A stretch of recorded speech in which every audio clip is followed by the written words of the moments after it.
श्री शिवाय नमस्तुभ्यं दोस्तों, जैसा कि आप सब जानते हो माघ मास का पवित्र महीना चल रहा है। तो कल है दोस्तों 18 फरवरी रविवार का दिन और रविवार के दिन पड़ रही है नवमी तिथि, जो कि इस दिन को बहुत ही खास एवं विशेष बनाती है। पूज्य गुरु जी प्रदीप मिश्रा जी ने कुछ विशेष उपाय बताए हैं जो आपको नवमी तिथि के दिन अवश्य ही करने हैं।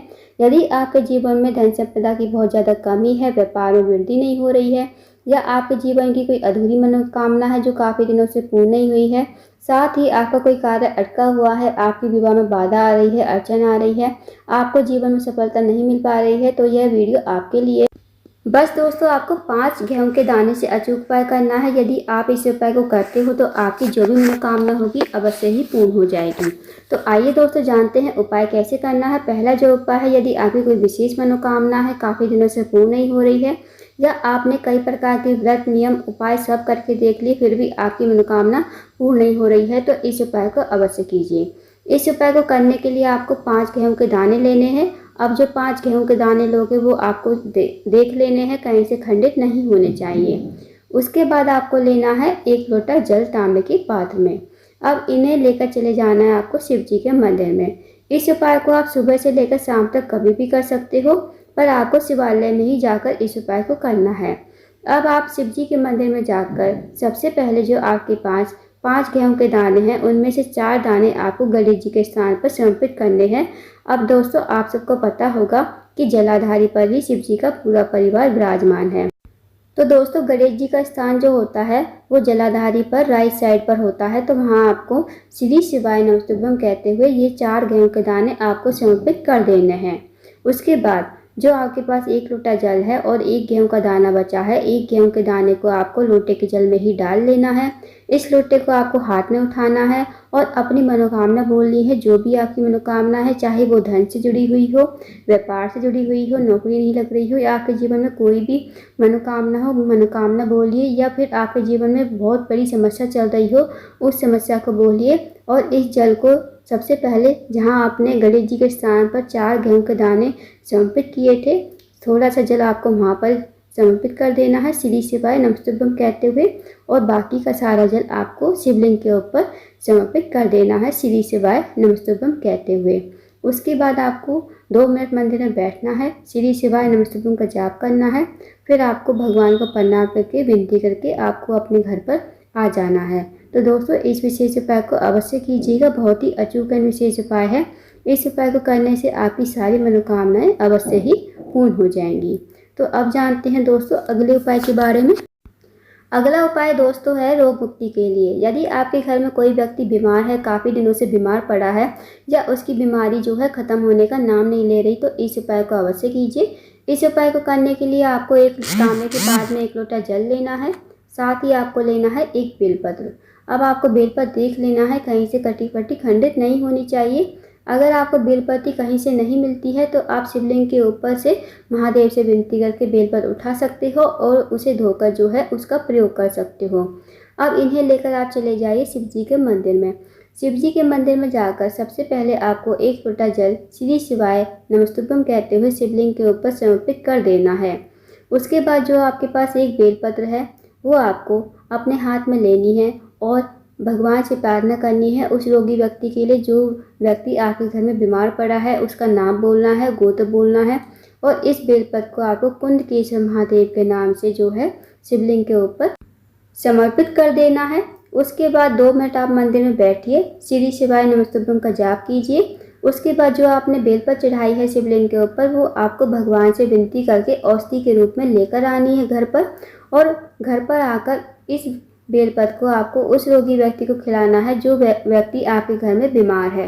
और जब वो इसे खाए तो आपको कहना है कि कुंदकेश्वर महादेव का नाम लेते हुए इस बेलपत्र को चबा चबा खाए। अगर वो नहीं खाता है तो आप इसे सुखा लीजिए और इसका पाउडर बना लीजिए। फिर आप इसे जो है पानी में घोल कर दे सकते हो और कुंदकेश्वर महादेव का नाम लेते हुए इस पानी को पिए।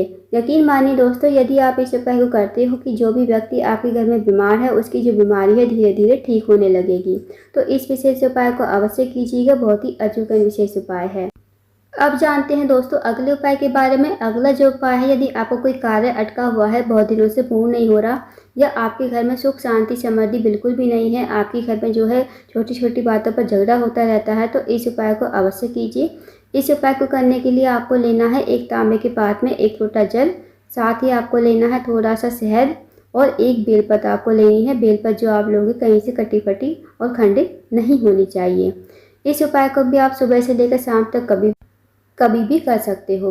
अब इन सामग्री को लेकर आप चले जाइए शिव जी के मंदिर में। शिव जी के मंदिर में जाकर सबसे पहले आपको 1 लोटा जल श्री शिवाय नमस्तुभ्यं कहते हुए शिवलिंग के ऊपर समर्पित कर देना है। उसके बाद जो आपके पास बेलपत्र है, अब जो बेलपत्र का चिकना वाला भाग होगा उसे आप अपने सामने रख लीजिए। अब जो आपके पास शहद है, आपको शहद से बड़ी वाली पत्ती होती है ना जो बेलपत्र की, उस पर आपको जो है ओम बनाना है। जो आपकी सबसे छोटी वाली उंगली के पास वाली उंगली होती है, अनामिका उंगली, उस उंगली से आपको बड़ी वाली पत्ती पर ओम बनाना है और जो 2 पत्ती हैं बाकी की, उस पर मात्र आपको एक एक बिंदी शहद की लगा देनी है अनामिका उंगली से। अब इस बेलपत्र को आप अपने हाथ में लोगे और दोस्तों थोड़ा सा शहद आपको बचाना भी है, इस बात का विशेष ध्यान रखें। अब इस बेलपत्र को आपको अपने हाथ में लेना है और अपनी मनोकामना बोलनी है। जो भी आपकी विशेष मनोकामना है, या आपके घर में कोई कार्य बहुत दिनों से अटका हुआ है, आपके घर में सुख शांति समृद्धि बिल्कुल भी नहीं है, छोटी छोटी बातों पर झगड़ा होता है, जो भी आपके जीवन में समस्या है, महादेव से बोलिए और इस बेलपत्र को श्री शिवाय नमस्तुभ्यं कहते हुए शिवलिंग के ऊपर समर्पित कर दीजिए। अब दोस्तों जो आपने शहद बचाया है ना, शहद से आपको जलाधारी पर 7 बिंदी लगानी है। अनामिका उंगली से ही आप शहद की 7 बिंदी लगाओगे जलाधारी पर, जहाँ पर माता अश्वसुंदी का स्थान होता है जलाधारी के बीचों बीच में, तो वहाँ पर शिवलिंग विराजमान होता है, वहाँ से आपको बिंदी स्टार्ट करनी है और जलाधारी के एंड जहाँ होता है, जहाँ से पानी नीचे गिरता है, वहाँ पर आपको ये बिंदी समाप्त करनी है। तो पहली बिंदी जहाँ शिवलिंग विराजमान है, जहाँ माता अश्वसुंदी है, वहाँ से पहली बिंदी लगाना स्टार्ट करोगे। जब आप पहली बिंदी लगाओगे तो श्री शिवाय नमस्तुभ्यं का जाप करना है। जब दूसरी बिंदी लगाओगे श्री शिवाय नमस्तुभ्यं, तीसरी बिंदी लगाओगे श्री शिवाय नमस्तुभ्यं, चौथी बिंदी लगाओगे श्री शिवाय नमस्तुभ्यं। ऐसे ही 7 बिंदी लगानी है आपको शिवलिंग से लेके और जलाधारी के एंड तक। 7 बिंदी लगानी है आपको, 7 बार आपको श्री शिवाय नमस्तुभ्यं बोलना है। उसके बाद 2 मिनट आपको मंदिर में बैठना है, श्री शिवाय नमस्तुभ्यं का जाप करना है। फिर आपको भगवान को प्रणाम करके विनती करके आपको अपने घर पर आ जाना है। दोस्तों ये बहुत ही अचूक विशेष उपाय है। इस उपाय को करने से आपकी सारी मनोकामना पूर्ण हो जाती है। तो इस विशेष उपाय को भी अवश्य कीजिएगा, बहुत ही अचूक विशेष उपाय है। अब जानते हैं दोस्तों अगले उपाय के बारे में। अगला जो उपाय है, यदि आपके जीवन में धन की बहुत ज़्यादा कमी है, व्यापार में वृद्धि नहीं हो रही है, या आपके जीवन में आर्थिक समस्या से बहुत ज़्यादा परेशान हो, या फिर आपके घर में पैसों की बहुत ज़्यादा तंगी है, पैसा तो आता है पर पता नहीं चलता है कहाँ से कहाँ चला जाता है, या फिर आप 1 पैसा कमाते हो, सवा पैसा आपका बीमारी में खर्च हो जाता है, यदि आपके साथ भी दोस्तों ऐसा ही है तो इस विशेष उपाय को अवश्य कीजिए। इस उपाय को करने के लिए आपको लेना है 1 बेलपत्र और हरे मूंग के दाने। जितने आपको दाने लेने हैं आप उतने ले लीजिए, 5, 10, 15, 31, 21 जितने आपको दाने लेने हैं ले लीजिए। साथ ही आपको लेना है एक तांबे के पात्र में 1 लोटा जल। अब इस उपाय को भी आप सुबह से लेकर शाम तक कभी भी कर सकते हो। अब इन्हें लेकर चले जाइए आप शिव जी के मंदिर में। शिव जी के मंदिर में जाकर सबसे पहले आपको 1 लोटा जल श्री शिवाय नमस्तुभ्यं कहते हुए शिवलिंग के ऊपर समर्पित कर देना है। उसके बाद जो आपके पास बेलपत्री है, बेलपत्री आपको चढ़ानी है माता अश्वसुंदी के स्थान पर। दोस्तों माता अश्वसुंदी जो है शिव जी की सबसे छोटी और प्रिय पुत्री है। माता अश्वसुंदी का स्थान जलाधारी पर बीचों बीच में होता है, नाग देवता की तरह बनी हुई होती है और मोटी सी लाइन होती है, तो वही माता अश्वसुंदी का स्थान है। वहाँ पर आपको बेलपत्र समर्पित कर देनी है। अब जो डंडी का मुख होगा वो जलाधारी की तरफ रखना है आपको, और पत्ती का मुख जो होगा वो शिवलिंग की तरफ होना चाहिए। इस प्रकार आप बेलपत्र चढ़ाओगे। अब जो आपके पास 31 हरे मूंग के दाने, जितने भी आपने हरे मूंग के दाने लिए हैं, चाहे 5, 10, 15, 20 जितने भी लिए हैं, वो सारे के सारे आपको हरे मूंग के दाने जो हैं माता अश्वसुंदी के स्थान पर ही समर्पित कर देने हैं। जहाँ आपने बेलपत्र समर्पित किया है वहीं पर आपको हरे मूंग के दाने समर्पित कर देने हैं।